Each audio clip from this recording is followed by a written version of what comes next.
Hello everyone, कैसे हैं आप? आपका आपके YouTube channel Digvijay commerce classes पर स्वागत है। हम आपके लिए अपने इस YouTube channel Digvijay commerce classes पर बीकॉम के सिलेबस के कंपलसरी सब्जेक्ट कॉरपोरेट अकाउंटिंग की पूरी एक सीरीज लेके आ रहे हैं, जिसमें आपको एक तरफ से हर एक रूल और उनके प्रैक्टिकल क्वेश्चन 1 बाय 1 मिलता है। आप हमसे जुड़कर अपने कॉमर्स की पढ़ाई एक प्रॉपर वे में पूरी कर सकते हैं। जैसी पढ़ाई आप चाहते हैं यहाँ बिल्कुल वैसी ही पढ़ाई आपको मिलेगी। हम हर एक स्टूडेंट की ज़रूरत का ख्याल रखते हैं। हम आपके ही बीच में रहे हैं। पिछले 14 वर्षों से मैंने ऑफलाइन कोचिंग पढ़ाया है। हमें पता है एक स्टूडेंट अपने टीचर से क्या चाहता है, आपके कैसे सवाल होते हैं, आप कैसी एग्ज़ाम प्रिपरेशन करना चाहते हैं, ये हम बखूबी समझते हैं। और अगर ये सारी चीज़ें हमें पता है तो हम आपकी ज़रूरत के अनुसार ही क्लासेस लेके आते हैं, तो आपकी एग्ज़ाम प्रिपरेशन आपकी अपनी शर्तों पर होगी। और हम हैं ना 24/7 आपके लिए अवेलेबल हैं। तो आप हमसे जुड़ जाइए और अपनी पढ़ाई को एकदम बिंदास तरीके से अपनी शर्तों पर अपने घर बैठे पूरी कर सकते हैं। तो प्यारे दोस्तों, अगर आप हमसे नए जुड़ रहे हैं और अपनी पढ़ाई सबसे बेहतर से बेहतर जानकारी के साथ एग्ज़ाम प्रिपरेशन करना चाहते हैं, तो आप हमारे इस YouTube channel Digvijay commerce classes को सब्सक्राइब करिए, शेयर करिए, हम बेल आइकन दबाइए ताकि आपको हमारे लेटेस्ट वीडियोज़ के अपडेट मिल सके। प्यारे दोस्तों, आप हमसे पेड क्लास भी ले सकते हैं। पेड क्लास पाने के लिए आप हमारे व्हाट्सएप नंबर पर व्हाट्सएप करिए, मैसेज करिए, आपको पेड क्लास की पूरी जानकारी दे दी जाएगी, जिसमें आप बहुत थोड़े से शुल्क का भुगतान करके हमसे एक रेगुलर क्लास पाते हैं। PDF मिलेगा, डाउट सेशन रखा जाएगा, क्वेश्चन पेपर सॉल्व कराए जाएंगे। तो ये सब कुछ पाने के लिए आप हमसे पेड क्लास ले सकते हैं। और हमने आपके लिए हर एक चुनिंदा बातों का, या यूं कह लीजिए एक सेलेक्टेड सारी चीज़ें जो एग्ज़ाम में सबसे ज़्यादा इम्पॉर्टेंट होती हैं, उनकी एक क्लासेस बनाने का क्रम निर्धारित किया। और अगर आप स्पेशली डॉक्टर राम मनोहर लोहिया अवध विश्वविद्यालय में हैं, तो हम आपके लिए सबसे ज़्यादा दमदार और सबसे ज़्यादा नंबर में आने वाला लेसन लेके आ रहे हैं। अमलगमेशन, एकीकरण। पूरे लेसन का नाम है कंपनियों का एकीकरण तथा आंतरिक पुनर्निर्माण। अब मैंने इसे सबसे ज़्यादा दमदार क्यों कहा? पहली चीज़ तो यह है, आप इसकी सभी संगतियां विसंगतियां समझ लीजिए। क्या इवन ऑड होने वाला है आपके साथ, वो जान लीजिए। पहली चीज़ तो यह है कि इसके जो प्रैक्टिकल क्वेश्चंस हैं वो बहुत बड़े हैं। मैं आपको अंडर एस्टिमेट नहीं कर रहा, लेकिन उसके प्रैक्टिकल क्वेश्चन इतने बड़े हैं कि अप्रॉक्स एक क्वेश्चन सॉल्व करने में 1.5 घंटे के आसपास का समय लगता है। ये अच्छे से अच्छे टीचर्स को इतना देर लगता है, क्योंकि ये इतना लेंदी है कि 4-5 पेज का तो बुक में एक क्वेश्चन है। अब अगर इतने बड़े प्रैक्टिकल क्वेश्चन आप सॉल्व करने के लिए जाइएगा तो आपका समय बर्बाद होगा। तो सही बात यह है कि इसमें जो क्वेश्चन आते हैं वो कुछ मान्यताओं के साथ आते हैं। दूसरी बात, अधिक से अधिक इसके क्वेश्चन थ्योरेटिकल क्वेश्चन आते हैं। तो हम इसके पहले जितने थ्योरेटिकल पार्ट्स हैं वो सारे क्लियर करेंगे। कितने नंबर में आते हैं? 40 नंबर में से कम तो आ ही नहीं सकता। अवध यूनिवर्सिटी की मैं बात कर रहा, और अन्य यूनिवर्सिटीज़ में भी अमलगमेशन सबसे पहले ही दिख जाता है, सबसे टॉप पे। हमने ये कहा कि ये 40 नंबर से कम में तो आ नहीं सकता।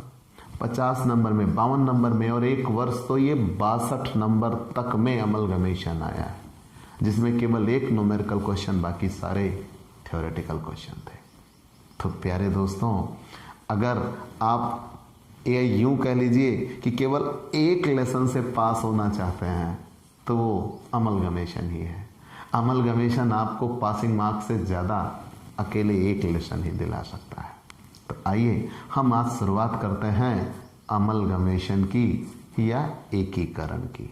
हालांकि पाठ का तो पूरा नाम है कंपनियों का एकीकरण तथा आंतरिक पुनर्निर्माण। लेकिन हम शॉर्ट फॉर्म में इसे केवल अमलगमेशन ही कहकर बुलाएंगे। तो amalgamation of internal reconstruction of companies.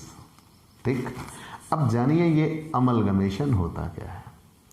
तो 1 अप्रैल 1995 के पहले एकीकरण और संविलयन, ये दो अलग अलग नाम होते थे, या पुनर्निर्माण भी कह लीजिए। तो 1 अप्रैल 1995 के पहले एकीकरण, संविलयन और पुनर्निर्माण इन शब्दों का प्रयोग किया जाता था, और ये पुरानी परंपरा की धारणा रही है, ओल्ड अप्रोच। ध्यान दीजिए, हमने क्या कहा, 1 अप्रैल 1995 के पहले एकीकरण, संविलयन और पुनर्निर्माण जैसे शब्दों का प्रयोग किया जाता था। लेकिन अब वर्तमान में 1 अप्रैल 1995 के बाद से केवल और केवल किस शब्द का प्रयोग किया जाएगा? एकीकरण शब्द का प्रयोग किया जाता है। चलिए कोई बात नहीं, लेकिन क्या संविलयन नहीं आ सकता पेपर में? जरूर आता है, अभी भी आता है। तो आप जानते रहिए, हमें किसी भी शब्द को बताना पड़ सकता है। तो इसलिए हम पुरानी परंपरा और नई परंपरा दोनों पढ़ेंगे, दोनों एग्जाम में आता है। तो यहाँ जो शब्द लिखे गए हैं, ये शब्द 2-2 नंबर के क्वेश्चन हैं। एकीकरण, संविलयन, पुनर्निर्माण, बाह्य पुनर्निर्माण, आंतरिक पुनर्निर्माण। आंतरिक पुनर्निर्माण तो इसी बार 15 नंबर में और 10 नंबर में भी आया है, इंटरनल रिकंस्ट्रक्शन। ठीक, तो यहाँ से 2 नंबर के लिए आज हम पढ़ रहे हैं, फिर इसकी डीप नॉलेज हम देना शुरू कर देंगे। ठीक है, मतलब पहले शॉर्ट क्वेश्चंस, फिर लॉन्ग क्वेश्चन की ओर बढ़ चलेंगे। तो मैंने ये कहा कि आपके लिए ये लेसन सबसे ज़्यादा इम्पोर्टेंट, इतना ज़्यादा इम्पोर्टेंट है कि अकेले एक लेसन आपको पास करा सकता है, या पासिंग मार्क्स से भी बहुत बेहतर अंक दिला सकता है। तो प्यारे दोस्तों, वो लेसन है एकीकरण, अमलगमेशन। और थ्योरेटिकल आएगा, थ्योरी भी पढ़ना चाहिए, बेहतर से बेहतर तैयारी करनी चाहिए। और मैं तो ये सलाह देता हूँ कि आप देखिए, लास्ट मोमेंट में क्लिक करते हैं थ्योरी पे, तो अगर लास्ट मोमेंट में थ्योरी की ओर आप मुड़े तो अमलगमेशन आपके लिए सबसे स्कोरिंग होने जा रहा है, ये मान लीजिएगा। तो पुरानी परंपरा किसके लिए? एकीकरण के लिए। पुरानी परंपरा शब्द क्यों कहा गया? मैंने बताया ना कि 1 अप्रैल 95 के पहले एकीकरण, संविलयन, पुनर्निर्माण आदि अनेक नाम हुआ करते थे, या ये कई नाम हुआ करते थे। लेकिन 1 अप्रैल 95 के बाद से अब केवल एक नाम दिया जाता है, और उस नाम को क्या कहा गया है? एकीकरण। तो पहले हम पुरानी परंपरा, पुरानी ही बातें कर लेते हैं। एकीकरण कहते किसे हैं? ध्यान दीजिएगा, जब 2 या 2 से अधिक कंपनियां, मान लीजिए ये 2 कंपनी थी, ठीक, जब 2 या 2 से अधिक कंपनियां आपस में मिलकर एक नई कंपनी का निर्माण करें, लेकिन शर्त है, ध्यान दीजिए, कैसी शर्त? कौन सी शर्त? जानिए ना, बता रहे हैं। हमने ये कहा कि जब 2 या 2 से अधिक कंपनियां आपस में मिलकर एक नई कंपनी का निर्माण करें, लेकिन शर्त है ये जो नई कंपनी आएगी उन पुरानी दोनों कंपनियों के व्यापार को खरीदेगी। इस कंपनी का जन्म ही होगा उन पुरानी कंपनियों के व्यापार को खरीदने के लिए होगा। तो इस प्रकार की घटना को एकीकरण कहते हैं, अमलगमेशन कहते हैं। और जिस कंपनी ने अपना व्यापार बेचा उसे हम विक्रेता कंपनी या ट्रांसफेरर कंपनी या हस्तांतरक कंपनी कहते हैं, और जिस कंपनी ने खरीदा उसे हम ट्रांसफेरी कंपनी या क्रेता कंपनी कहते हैं।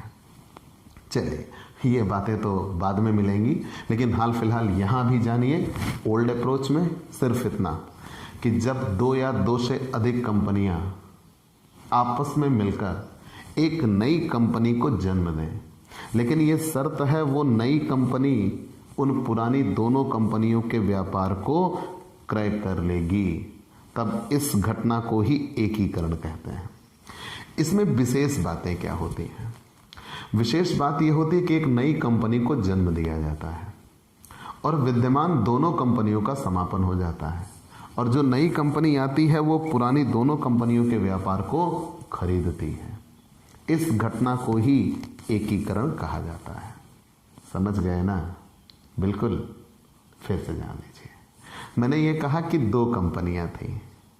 जब दो कंपनियां थी, दोनों अलग अलग चल रहे थे, दोनों का अलग अलग अस्तित्व था, लेकिन उन दोनों कंपनियों ने आपस में मिलकर यह निर्णय किया कि क्यों ना हम आपस में मिलकर एक नई कंपनी बनाएं, और वो नई कंपनी उन पुरानी दोनों कंपनियों के व्यापार को खरीद लेगी। तो इस प्रकार की घटना को क्या कहा जाएगा? एकीकरण कहा जाएगा, अमलगमेशन कहा जाता है। जैसे कोई एक पॉपुलर उदाहरण ले लीजिए। कौन से? चलिए आज आपके लिए हम बहुत पॉपुलर उदाहरण लेते हैं। विराट कोहली। मान लीजिए एक कंपनी है विराट कोहली प्राइवेट लिमिटेड, ठीक। एक कंपनी है विराट कोहली प्राइवेट लिमिटेड और एक कंपनी है रोहित शर्मा प्राइवेट लिमिटेड, ठीक है ना, रोहित शर्मा प्राइवेट लिमिटेड। अब ये दोनों कंपनियां अलग अलग चल रही थी। जब दोनों कंपनियां अलग अलग चल रही थी, नहीं देखिए हम इस भावना से नहीं है, बस आप इतना जानते रहिए। मैंने ये कहा कि आप एक पॉपुलर नाम ले लीजिए जिससे आपको समझने में जानने में आसानी हो सके। तो दो अलग अलग कंपनियां थी, दोनों का अलग अलग अस्तित्व था, दोनों अकेले अपने व्यापार के मालिक थे, लेकिन दोनों में आपस में प्रतिस्पर्धा भी रही होगी एक दूसरे से आगे निकलने की होड़ भी रही होगी जरूर। अगर ऐसा था तो इन दोनों कंपनियों ने यह विचार विमर्श किया, यार क्यों ना मिलके एक हो जाए, हमारी ये प्रतिस्पर्धा खत्म हो जाएगी, हमारी ये आप एक दूसरे से आगे निकलने की होड़ खत्म हो जाएगी। हम जब इकट्ठा हो जाएंगे तो हमारी पूंजी भी ज़्यादा हो जाएगी, हम मिलकर बड़ी कंपनी के तौर पर आएंगे तो ज़्यादा बेहतर तरीके से काम कर सकते हैं और ज़्यादा बेहतर सुविधाएं भी दे सकते हैं क्योंकि हमारे पास रिसोर्सेज भी ज़्यादा होंगे। तो इन सारी सोच के साथ ये इकट्ठा होना चाहिए। तो मैंने कहा कितनी कंपनियां थी? दो। इन दोनों कंपनियों ने आपस में मिलकर एक नई कंपनी बनाने की सोच पाला और जब इस नई कंपनी की संकल्पना ये बाजार में लेके आए, ध्यान दीजिएगा मैंने ये कहा कि दो कंपनियां थी, दोनों ने आपस में मिलकर एक नई कंपनी का निर्माण किया और वो नई कंपनी जो आएगी इन पुरानी दोनों कंपनियों के व्यवसाय को खरीद लेगी। और मान लीजिए वो नई कंपनी आई भारतीय क्रिकेट, ठीक है ना, भारतीय क्रिकेट टीम लिमिटेड, ऐसा कह लीजिए, कोई भी नाम दे सकते हो यार, ए भी नाम दे सकते हो, ये तो मैंने एक उदाहरण दे दिया कि भारतीय क्रिकेट टीम लिमिटेड नाम से या प्राइवेट लिमिटेड नाम से कोई कंपनी बनाई जाए, ठीक। अब इन दोनों कंपनियों ने आपस में मिलकर एक नई कंपनी को जन्म दे दिया। जब इन दोनों कंपनियों ने आपस में मिलकर एक नई कंपनी को जन्म दे दिया तो वो नई कंपनी इन पुरानी दोनों कंपनियों के व्यापार को क्या कर लेगी? खरीद लेगी। उसे ही एकीकरण कहा जाएगा। तो पूरी डेफिनेशन क्या बनी?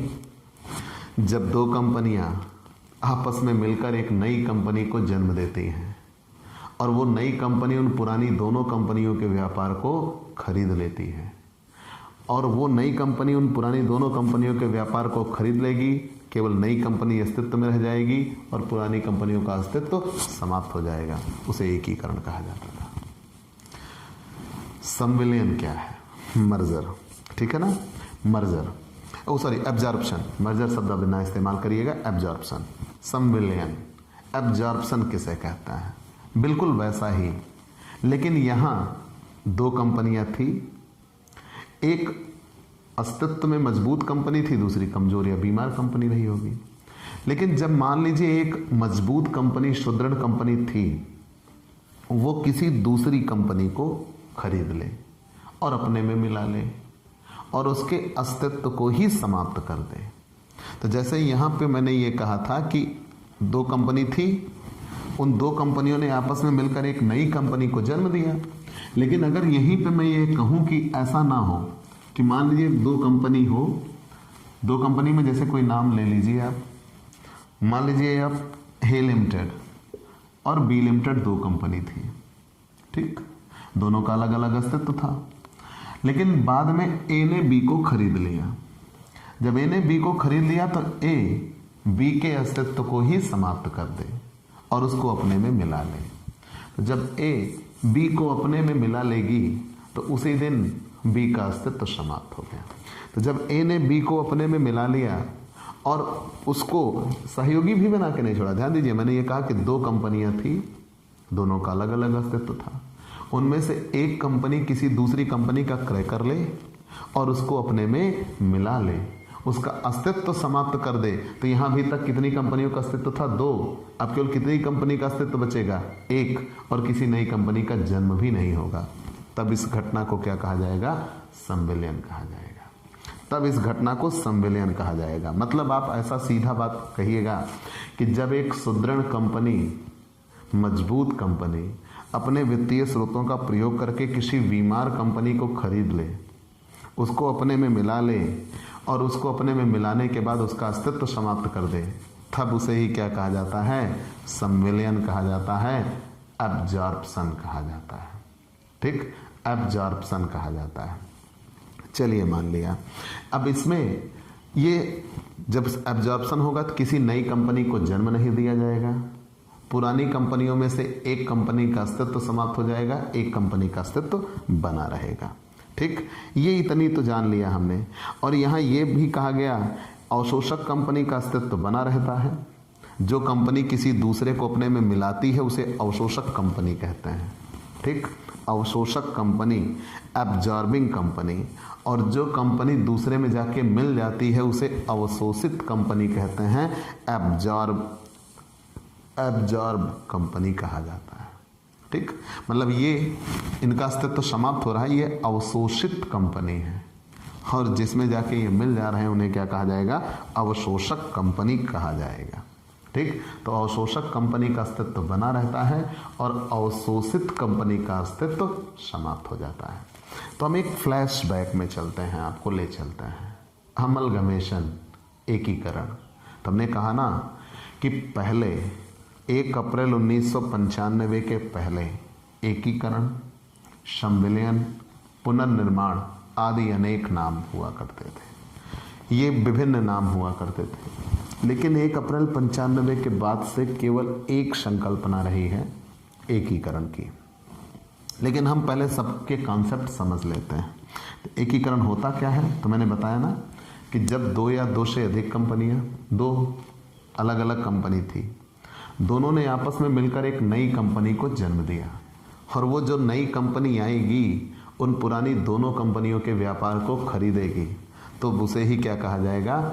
एकीकरण कहा जाएगा। लेकिन शर्त यही है, वो नई कंपनी जो बनेगी पुरानी दोनों कंपनियों के व्यापार को खरीदेगी, पुरानी दोनों कंपनियों का अस्तित्व समाप्त हो जाएगा और सिर्फ एक कंपनी, उस नई कंपनी का अस्तित्व बना रहेगा। ठीक, उस नई कंपनी का जन्म ही होता है पुरानी कंपनियों के व्यापार को खरीदने के लिए, उसे एकीकरण कहते हैं। संविलियन किसे कहते हैं? कि जब 2 कंपनियां थी, उनमें से कोई एक कंपनी किसी दूसरी कंपनी को खरीद ले, उसको अपने में मिला ले, उसका अस्तित्व ही समाप्त कर दे, तब उसे ही क्या कहा जाता है? संविलियन कहा जाता है, एब्जॉर्प्शन कहा जाता है। मैंने कहा कि 2 कंपनियां थी, अलग अलग कंपनियां थी, उनमें से एक कंपनी दूसरी कंपनी को खरीद ले, उसको अपने में मिटा ले, उसका मिला ले, उसका अस्तित्व ही समाप्त कर दे, तब उसे ही क्या कहा जाएगा?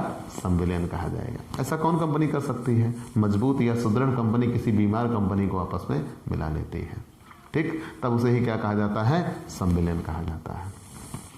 फिर अब यहाँ कोई भी नाम आप दे सकते हो। मैंने नाम उदाहरण के साथ दे दिया कि मान लीजिए ए लिमिटेड और बी लिमिटेड 2 कंपनियां थी, ए ने बी को अपने में मिला लिया। भाई ए ने बी को अपने में मिला लिया, उसका अस्तित्व समाप्त कर दिया, तो ए हो गए अवशोषक कंपनी और वो हो गए बी अवशोषित कंपनी। चलिए जान लिया। ऐसा होने का फायदा या घाटा क्या है? फायदा क्या है? सबसे बड़ी चीज तो यह है कि 2 कंपनियां थी, तो दोनों में आपस में प्रतिस्पर्धा रही होगी। अब जब दोनों एक होकर एक कंपनी में जाके जुड़ जा रहे हैं तो भी, या दोनों का मालिकाना हक एक के पास हो जा रहा है तो भी, उनकी आपसी प्रतिस्पर्धा समाप्त हो जाती है। दूसरी बात, बड़े पैमाने पर उत्पादन की बचतें मिलने लगती हैं, क्योंकि अभी तक दोनों कंपनियों का छोटा छोटा उत्पादन था, दोनों मिलकर अपना उत्पादन क्या कर सकते हैं? बड़ा कर सकते हैं। तो हमें बड़े पैमाने की बचतें मिलने लगेगी, पूंजी भी बढ़ जाएगी, क्योंकि अभी तक 2 अलग अलग कंपनियों के पास पूंजी थी, अब दोनों कंपनियों की पूंजी मिलकर ज़्यादा पूंजी बन जाएगी, और हम अधिक विशेषज्ञ व्यक्तियों को फिर रख सकते हैं। जब हमारे पास वित्तीय रिसोर्सेज बढ़ जाएगा तो फिर अधिक वेतन वाले कर्मचारियों को भी हम रख सकते हैं, और उत्पादित माल को अधिक व्यापक क्षेत्र में वितरण करने के लिए बाजार भी बेहतर मिल जाएगा, बाजार भी हमारा बड़ा हो जाएगा। और सबसे बड़ी चीज, मिलन से होने वाले अन्य लाभ भी मिल जाएंगे। चलिए अब हम आते हैं रिकंस्ट्रक्शन, पुनर्निर्माण। तो पुनर्निर्माण तो दो होता है। अच्छा ये बताइए, क्या किसी के यहाँ शादी पड़ी हो, एक बस व्यक्तिगत उदाहरण बता रहा हूँ, ठीक है, अगर किसी के यहाँ शादी पड़ी हो और क्या आपने ये कंडीशन देखा है कि उसके घर वालों ने उसके घर की पेंटिंग कराई हो? अमूमन आप देखते हैं, लेकिन कभी तो ऐसा भी हो सकता है कि उनके पास उतना वक्त नहीं हो, या वो उतना कार्य ना कर सकते हो, या उनकी फाइनेंशियल पोजीशन उतनी बेहतर ना हो, तो उन्होंने केवल घर की बाहरी दीवारों को पेंट कराया, घर की भीतरी दीवारों को पेंट नहीं कराया। तो ऐसा हुआ है क्या? जरूर होता है, ऐसा आपने देखा भी होगा। तो वो पुनर्निर्माण की संज्ञा होती है। पुनर्निर्माण का अभिप्राय ये होता है कि हम किसी भी प्रकार से अपने आप को पुनः व्यवस्थित कर लें। पुनर्निर्माण का वास्तविक अर्थ क्या होता है? किसी भी प्रकार से हम अपने आप को पुनः व्यवस्थित करें, वही पुनर्निर्माण कहलाता है।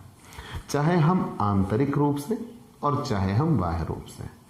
बाह्य रूप से कहते हैं कि हम आंतरिक संरचना कोई नहीं बदलेंगे, केवल बाहरी रूप दशा दिशा बदल जाएगी, तब उसे हम बाह्य पुनर्निर्माण कहते हैं। जैसे मैंने भी पेंटिंग का उदाहरण दिया कि हम बाहर की दीवारों को केवल पेंट कराएंगे, घर के अंदर कोई काम नहीं होने जा रहा, तब उसे कहते हैं बाह्य।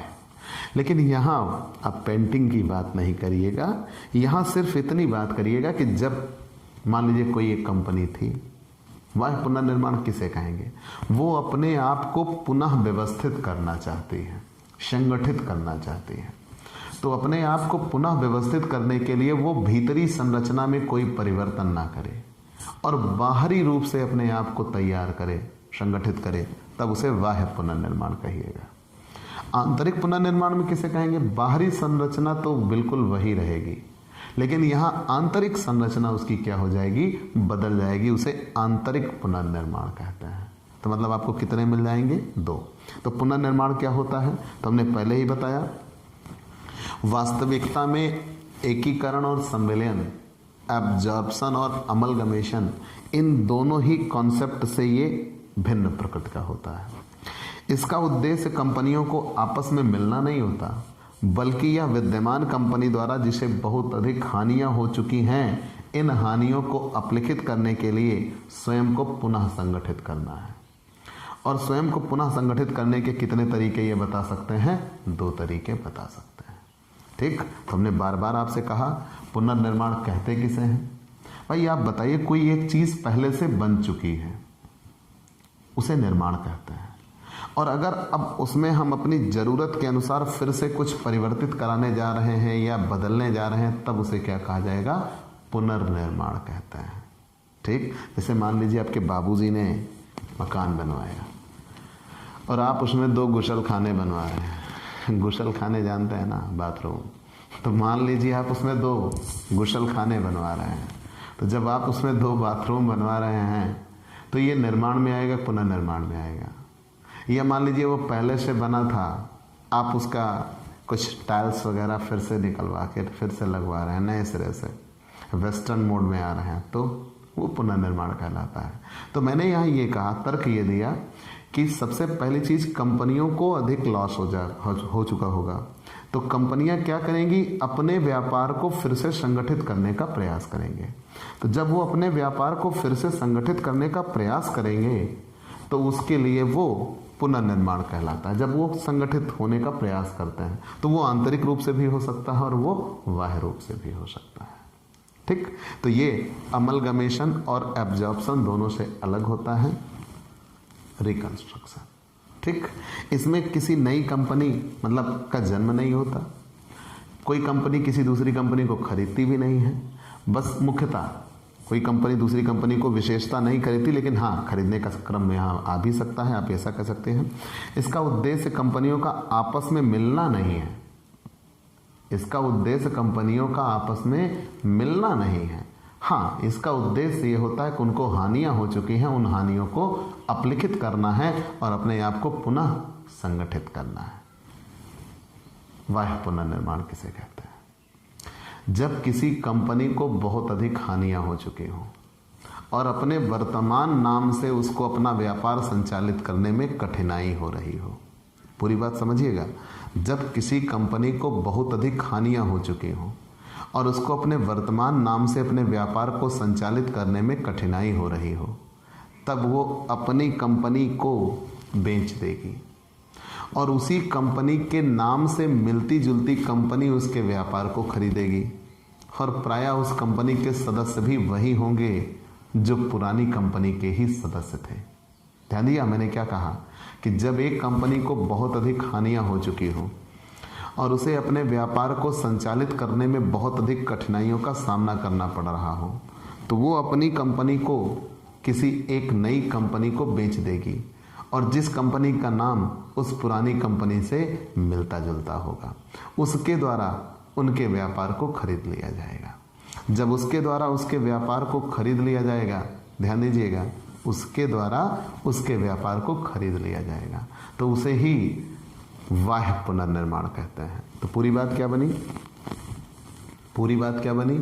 हमने ये कहा कि जब एक कंपनी को बहुत अधिक हानियां हो चुकी हों और उसको अपने वर्तमान नाम से व्यापार संचालित करने में अत्यधिक कठिनाइयों का सामना करना पड़ रहा है, तो उसने क्या किया कि एक नई कंपनी स्थापित की। प्रायः उस नई कंपनी की स्थापना विद्यमान कंपनी के सदस्यों द्वारा ही की जाएगी।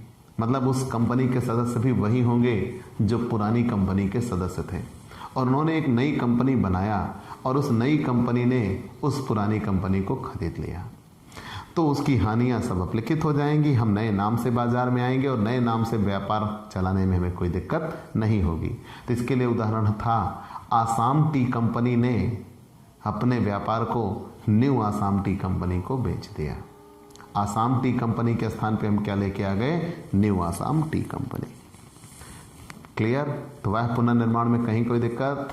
पिछली बार आंतरिक पुनर्निर्माण 2 क्वेश्चन में आया, 10 नंबर में भी और 15 नंबर में भी, याद रखिएगा।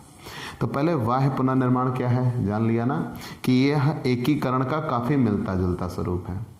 क्यों? एकीकरण में यह था कि 2 कंपनियां आपस में मिलकर एक नई कंपनी बनाती थी। इसमें 2 कंपनी आपस में मिलकर एक नई कंपनी नहीं बनाएगी, बल्कि एक मजबूत, मतलब एक कंपनी जिसको बहुत अधिक हानियां हो चुकी हैं, वो अपने नाम से अपने व्यापार को संचालित नहीं कर पा रहे हैं, तो वो अपनी हानियों को समायोजित या लिखित करने के लिए एक विद्यमान कंपनी किसी नए नाम के साथ नई कंपनी बनाई जाएगी और वो नई कंपनी का नाम मिलता जुलता होगा इन्हीं से और उसके सदस्य भी इन्हीं की कंपनी के होंगे और वो अपनी कंपनी को उस नई कंपनी को बेच देंगे। ठीक? तब ऐसा करने से उसको व्यापार चलाने में या संचालित करने में कोई अधिक कठिनाई नहीं होती। ठीक है? किताबी बात में क्या कहा गया है कि यह एकीकरण का काफी मिलता जुलता रूप है। यह पूर्णतया एकीकरण की बात नहीं होता। बाह्य पुनर्निर्माण का से एक विद्यमान कंपनी का व्यवसाय नई स्थापित कंपनी के द्वारा क्रय किया जाता है। ठीक? परंतु इसमें नई कंपनी की जो स्थापना होती है वो विद्यमान कंपनी के सदस्यों द्वारा होती है और नई कंपनी की स्थापना का उद्देश्य यह होता है कि वो ऐसी बीमार कंपनी जिसको हानि हो चुकी हो और आगे भी हानि होने की संभावना हो, विद्यमान नाम के अंतर्गत अपने व्यापार को ठीक तरीके से संचालित ना कर पा रही हो, तो उसके व्यापार को क्रय करना होता है। ठीक? चलिए, आपने जान लिया। तो वह पुनर्निर्माण के उद्देश्य क्या होते हैं? What is the object of external reconstruction? ठीक है? तो ऑब्जेक्ट ऑफ एक्सटर्नल रिकंस्ट्रक्शन, वह पुनर्निर्माण के उद्देश्य क्या है? तो वह पुनर्निर्माण के उद्देश्य सबसे पहली चीज तो यह है गत वर्ष की संचित हानियों को अपलिखित करना, संपत्तियों का मूल्य कम करके इन्हें वास्तविक मूल्य तक दिखाना। यह मुख्य उद्देश्य होता है कि वास्तविक संचित हानियों को समाप्त करना और संपत्तियों को उनके वास्तविक मूल्य तक ले आना और चिट्ठे में दिखाना। दूसरा, अंशधारियों को उतने मूल्य के अंश देना जितने उनकी वास्तविक कीमत का प्रदर्शन हो रहा है। मतलब संपत्ति जितने हैं उसी के आधार पर उनको अंश दिया जाए, ना कि उनको बहुत बड़े मूल्य के अंश दिए जाएं। कंपनी की भविष्य में होने वाली हानियों से बचाना और नए अंश निर्गमित द्वारा नई पूंजी उपलब्ध कराना। जब नई कंपनी बन के आएगी तो नए अंश निर्गमित होंगे, नए अंश निर्गमित होंगे तो नई पूंजी मिलेगी और भविष्य की हानियों से बचाना भी इनका मेन मकसद रहा है। आंतरिक पुनर्निर्माण, इंटरनल रिकंस्ट्रक्शन, आंतरिक पुनर्निर्माण the most important theoretical parts of this lesson. पहली चीज तो ये कि ये सबसे ज्यादा इंपॉर्टेंट टॉपिक है और इसमें रूल में रूल बन जाते हैं। ठीक, इसमें जब रूल में रूल बन जाते हैं उसकी वजह से ये और इंपॉर्टेंट बन जाता है। और ये ऐसा कोई वर्ष नहीं गुजरेगा जिस वर्ष ये एग्जाम में ना आए। पेपर आउट समझ लो, जरूर मिलेगा, जरूर से जरूर मिलेगा। पिछली बार भी मिला, उसके पिछली बार भी मिला, उसके पिछले भी बार मिला और इस बार भी मिलेगा, मिलना है। आंतरिक पुनर्निर्माण, इंटरनल रिकंस्ट्रक्शन। आंतरिक पुनर्निर्माण होता क्या है? इसमें कोई नई कंपनी नहीं बनती, इसमें कोई कंपनी किसी दूसरी कंपनी को खरीदती भी नहीं है, बल्कि वो अपने आंतरिक स्रोतों को बदल देती है, पूरी तरह से नए कलेवर में आ जाती है। ठीक, जब पूरी तरह से वो नए, अभी देखिएगा, जैसे पहले हम वाह पुनर्निर्माण में थे, तो वाह पुनर्निर्माण का उद्देश्य क्या था? उनको हानियां हो चुकी थी, वो अपने व्यापार को नए तरीके से लेके आ गए, नए नाम से लेके आ गए, उनकी हानियां खत्म हो गई, संचित हानियां समाप्त हो गई। लेकिन जब वो नए नाम से आते हैं तो उस नई कंपनी के नए अंशधारी, जो नई कंपनी के अंशधारी होंगे या सदस्य होंगे, वो प्राय पुरानी कंपनी वाले ही होंगे। ये बात निकल के आती है और वो अपने व्यापार को नए सिरे से संचालित कर देंगे, नए अंशों का निर्गमन कर सकते हैं, उनको जो संपत्तियां रहती हैं उनको वास्तविक मूल्य तक लेके चले जाते हैं और अंशधारियों को वास्तव में उतने रुपए के अंश देते हैं जितने उनकी कंपनी में संपत्तियों का प्रतिनिधित्व कर रहे होते हैं। ये फायदे होते हैं। कंपनी को भविष्य में होने वाली हानियों से बचाना उनका मकसद होता है और पूरी तरह से वो पार्षद सीमा नियम भी बदल देते हैं, जो कि लगभग अपरिवर्तनीय प्रलेख होता है। तो जब नई कंपनी आएगी तो पार्षद सीमा नियम भी बदल दिया जाएगा। तो ये सारे फायदे होते हैं किसके? पुनर्निर्माण के, वाह पुनर्निर्माण के। लेकिन आंतरिक पुनर्निर्माण में क्या? तो मैंने कहा था ना कि वाह पुनर्निर्माण में हम अपना सब कुछ भीतर से वही रहने देंगे, भीतरी संरचना वही रहेगी, केवल बाहर से बाहरी दशा दिशा बदली हुई दिखाई दे, ऐसा कर देंगे। नाम बदल देते हैं, आसाम टी कंपनी के स्थान पर न्यू आसाम टी कंपनी आ गए। लेकिन आंतरिक पुनर्निर्माण में बाहर से कुछ ना होने जा रहा, जैसे थे वैसे हैं वैसे रहेंगे। लेकिन हम भीतर से अपना सब कुछ बदले हुए नजर आ जाए तो उसे आंतरिक पुनर्निर्माण कहा जाएगा। मतलब इसमें कोई नई कंपनी नहीं आएगी, इसमें किसी कंपनी द्वारा किसी कंपनी को खरीदा या बेचा भी नहीं जाएगा। तो इसमें क्या होगा? इसमें किसी कंपनी द्वारा अपने आप को आंतरिक रूप से अंश पूंजी में कमी या वृद्धि करके अपने आप को व्यवस्थित किया जाता है, मुख्यतः कमी करके। कैसे? तो जब किसी कंपनी को बहुत अधिक हानियां होती चली जाती हैं, तो जब उसको बहुत अधिक हानियां होती चली जाती हैं तो उसके पास जो संपत्तियां होती हैं वो संपत्तियों के मूल्य कम होते हैं। उसके पास जो संपत्तियां होती हैं, संपत्तियों के मूल्य कम होते हैं। और वास्तव में जब उसके पास जो संपत्तियां होती हैं, संपत्तियों के मूल्य कम होते हैं और उसकी हानियां बढ़ जाती हैं। तो कंपनी की जब हानियां, जैसे आप ये बताइए कि मान लीजिए कोई एक संपत्ति आपने आज खरीदी या 5 साल पहले खरीदी थी 5 लाख की, तब 5 साल बाद तो 5 लाख की रही नहीं रहा, 5 लाख से उसके मूल्य कम हो गए और इधर आप अपने अंशों के मूल्य उतने ही दिखा रहे हो, तो दिक्कत है। तो यहां ये कहा जाता है कि अगर कंपनी को हानियां हुई तो कंपनी पहले अपनी हानियों को अपलिखित करे। कैसे?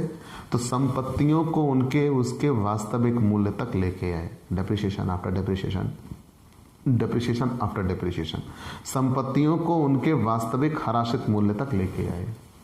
अब इससे हानियां हो गई तो इन हानियों को, भाई बैलेंस शीट डिसबैलेंस हो गई। तो जब संपत्तियों के मूल्य आप घटा दिए हो तो तुरंत इधर आपको अंश पूंजी के मूल्य भी आपको क्या करना होगा? कम करना होगा, काटना होगा।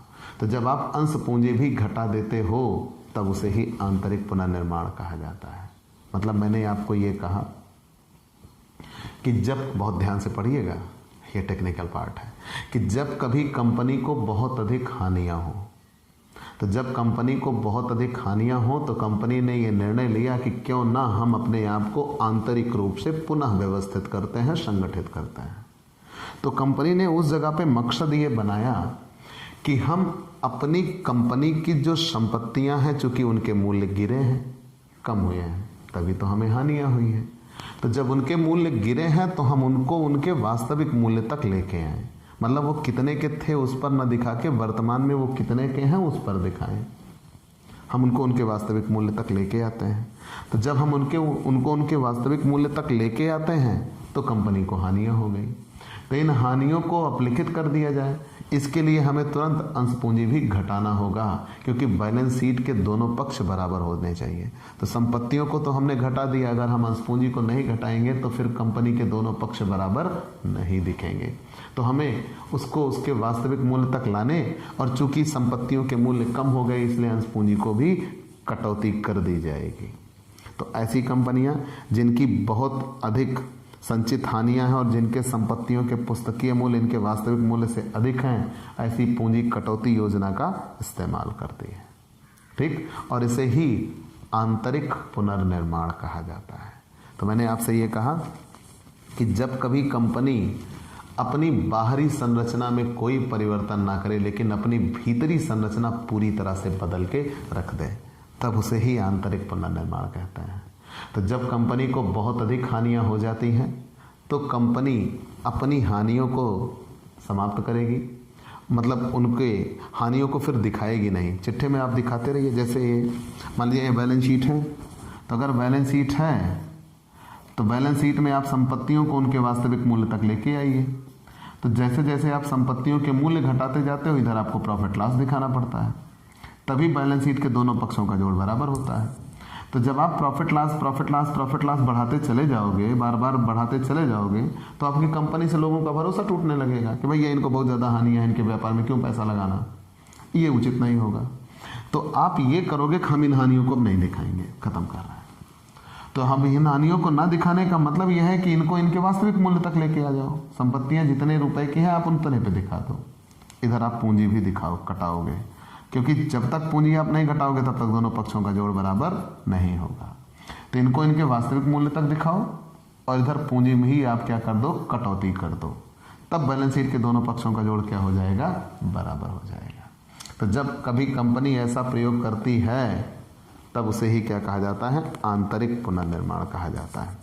इस योजना के अंतर्गत अंश पूंजी को इसके वास्तविक मूल्य तक कम कर दिया जाता है। ठीक, और इस प्रकार कमी से प्राप्त राशि का प्रयोग संचित हानि और कृत्रिम संपत्तियों को अपलिखित करने में और चिट्ठे पे अधिक मूल्य पर दिखाई गई संपत्तियों का मूल्य कम करने के लिए किया जाता है। कभी कभी लेनदारों को भी और ऋणपत्रों को भी कम कर दिया जा सकता है, लेकिन वो कभी कभी। आंतरिक पुनर्निर्माण का उद्देश्य क्या होगा? What is the main object of internal reconstruction? आंतरिक पुनर्निर्माण का उद्देश्य क्या है? तो गत वर्ष की संचित हानियों को अपलिखित करने और संपत्तियों को उनके वास्तविक मूल्य पर दिखाकर कंपनी का वास्तविक आर्थिक चिट्ठा बनाना मकसद होता है, जो ट्रू एंड फेयर चित्र प्रस्तुत करे कंपनी का। क्योंकि जब तक हानियां दिखती रहती है कंपनी का वास्तविक चित्र प्रस्तुत नहीं हो पाता। दूसरा, कृत्रिम संपत्तियां जैसे कि प्रारंभिक व्यय, अभिगोपन, निर्गमन पर कटौती आदि को अपलिखित करना। तीसरा, अंशों के अंकित मूल्य को कम करके उनको वास्तविक मूल्य पर लाना, अर्थात उस पूंजी सीमा तक कम करना जिससे संपत्तियों के मूल्य में कमी हुई है। और अंशधारियों को उनके विनियोग पर उचित प्रतिफल का विश्वास दिलाना, जिससे कि उनमें कंपनी के प्रति नया विश्वास पैदा हो सके। ये चीज़ें आंतरिक पुनर्निर्माण का उद्देश्य रहा है। अभी आगे चल के आप आंतरिक पुनर्निर्माण के और तरीके पढ़िएगा, अंश पूंजी में कटौती कैसे होती है, वृद्धि कैसे होती है, यह सब चीज़ें आप पढ़ेंगे। ठीक है, अब तीनों में अंतर जानना है, एकीकरण, संविलयन और बाह्य पुनर्निर्माण में अंतर। अब चूंकि एकीकरण में क्या था, दो कंपनियां थी आपस में मिलकर एक नई कंपनी बनी, वो नई कंपनी उन पुरानी दोनों कंपनियों के व्यापार को खरीदेगी।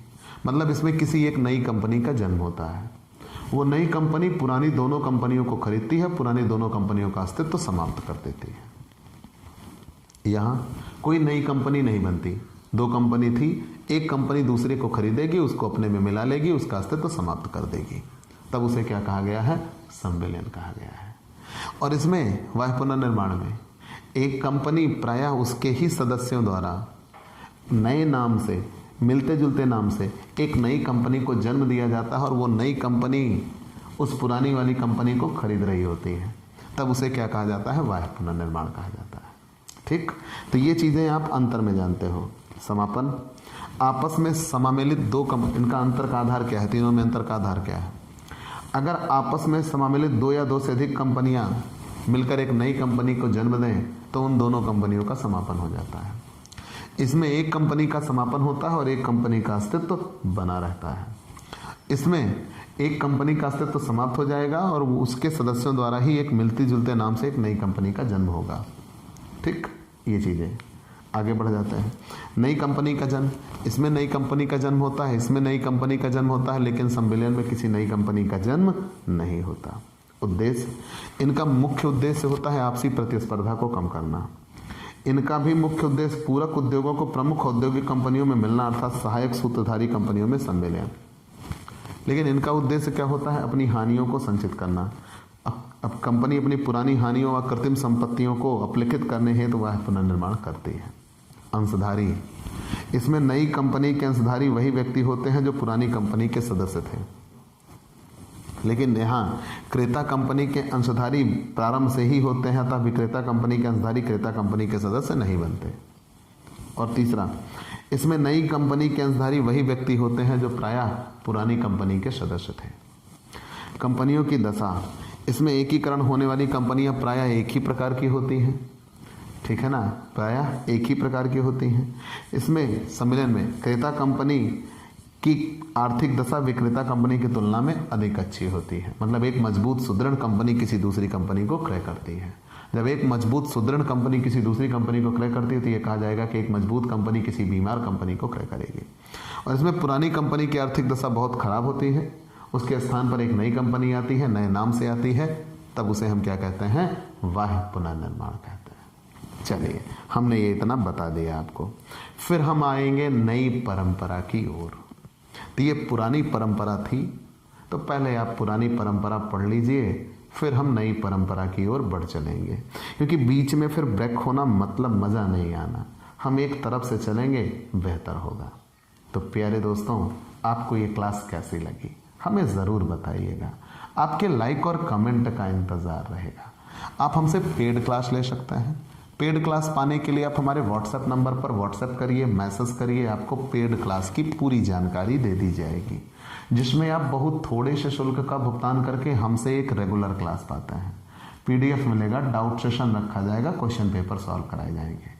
तो ये सब कुछ पाने के लिए आप हमसे पेड क्लास ले सकते हैं। और स्पेशली अगर आप हमसे नए जुड़े हैं तो सबसे पहले हमारे इस YouTube channel Digvijay commerce classes को सब्सक्राइब करिए, शेयर करिए, बेल आइकन दबाइए, ताकि आपको हमारे लेटेस्ट वीडियोज के अपडेट मिल सकें। तो आज की क्लास में इतना ही। चलते हैं दोस्तों, बाय बाय दोस्तों।